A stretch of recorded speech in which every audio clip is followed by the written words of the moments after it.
श्री स्वामी समर्थ. तर इथं फायनली मी मिस्टरांच्या आत्याच्या घरी पोचली होती, कारण तुम्हाला पहिला पण सांगितलंच होतं मी, कारण कर्नाटकामध्ये बेलूरगावची जत्रा होती आणि ही लक्ष्मी 9 दिवसाची होती, त्यामुळे आम्ही उशिरात थोडा आलो होतो. आणि त्यानंतर म्हटलं आता जेवण आवडलं तर होतं, म्हटलं आता जेवण जे होतं ते बाकी होतं आणि मुलगीसाठी इथं व्हेजचं जेवण घेतलं, कारण तिला नको होतं व्हेज नॉनव्हेजचं, म्हणून तिच्यासाठी व्हेज घेतलं आणि आमच्यासाठी असं काही नॉनव्हेजचं होतं.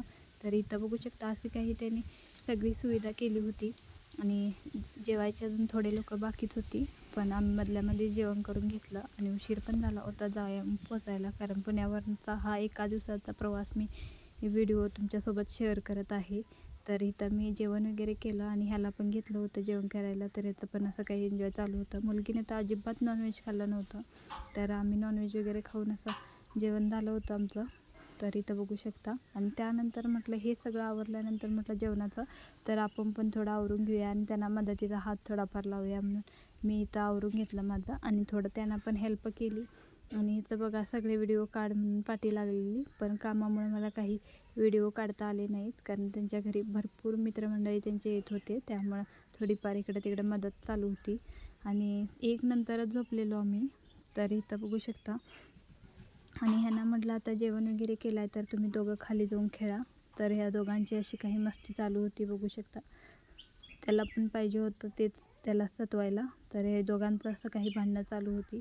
तर थोडा व्हिडिओ कॅप्चर केलेला आहे त्यांचा पण दोघांचा. हे काय झोपतच नव्हते, म्हटलं आता नाही तर नाही म्हणून ह्यांना खेळायलाच दिलं असं, आणि थोडा त्यांचा पण व्हिडिओ काढला. आणि त्यानंतर मी सगळं आवरायला गेली होती त्यांचं. त्यानंतर दुसऱ्या दिवशीचा हा व्हिडिओ आहे सकाळचा. तर असा काही व्ह्यू आहे सकाळचा, छान वाटत होतं सकाळी सकाळी. आणि त्यानंतर झाडू मारायचं बाकी राहिलं होतं थोडंसं, म्हणून मी झाडू वगैरे मारून घेतला. तर इथं बघू शकता असं भिंतीला त्यांनी काही पेंटिंग लावलेलं होतं. आणि त्यानंतर म्हटलं आता त्यांची पण धावपळ चालू असल्यामुळे त्यांनी पण रांगोळी घालून राहून गेलं होतं, म्हणून आम्ही दोघींनी मिळून इथं रांगोळी वगैरे छान अशी काढून घेतली. आम्हाला पण उठायला थोडा उशीरच झाला होता. आणि त्यानंतर म्हटलं आता बाकीचं जे काम होतं ते पण करून घ्यायचं होतं, म्हणून आम्ही वरती गेलो एकदम 3ऱ्या मजल्यावर. तर इथलं काही झाडू वगैरे मारलं होतं. आणि त्यानंतर म्हटलं जेवण शिल्लक होतं ते पण आता गरम करून घ्यायचं. तर सकाळ बघू शकता त्यांचा घरातून असा काही व्ह्यू आहे आजूबाजू. तर इथं त्यांनी सुविधा व्यवस्थित केली होती, छान केली होती.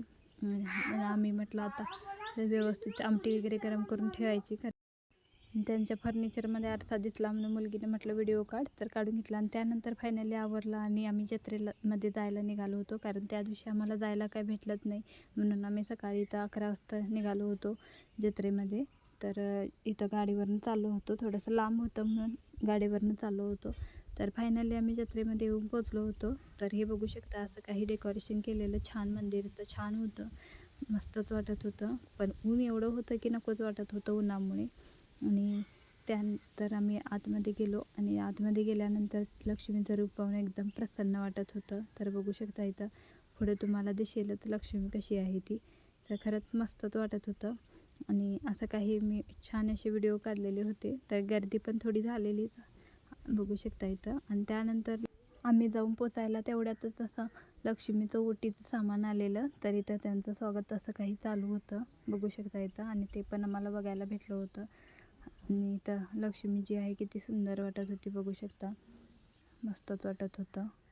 आणि ही बेलूरगावची लक्ष्मी आहे आणि 9 दिवसाचं ही जत्रा होती. तर फायनली आम्ही दर्शन वगैरे घेतलं आणि त्यानंतर म्हटलं आता जत्रेमध्ये जाऊया, काहीतरी घ्यायचं म्हणून गेलेलो. तर फायनली आम्ही जत्रेतून पण असं काही बँगल्स वगैरे घेतले होते आणि मुलगीला चेन वगैरे घेतली. आणि त्यानंतर आम्ही त्यांच्या घरी गेले आणि जेवण वगैरे केलं आणि परत आम्ही निघालो होतो. तर अर्ध्यालाच आलो, तर एवढ्या पावसाची सुरुवात झाली की नकोच वाटत होतं. पाऊस भरपूर आला एवढ्यातच. तर असा होता. तर त्यांच्यासोबत काही व्हिडिओ काढता आले नाहीत, म्हणून जेवढे भेटेल तेवढे फोटोज वगैरे काढून घेतले. तर असा होता आता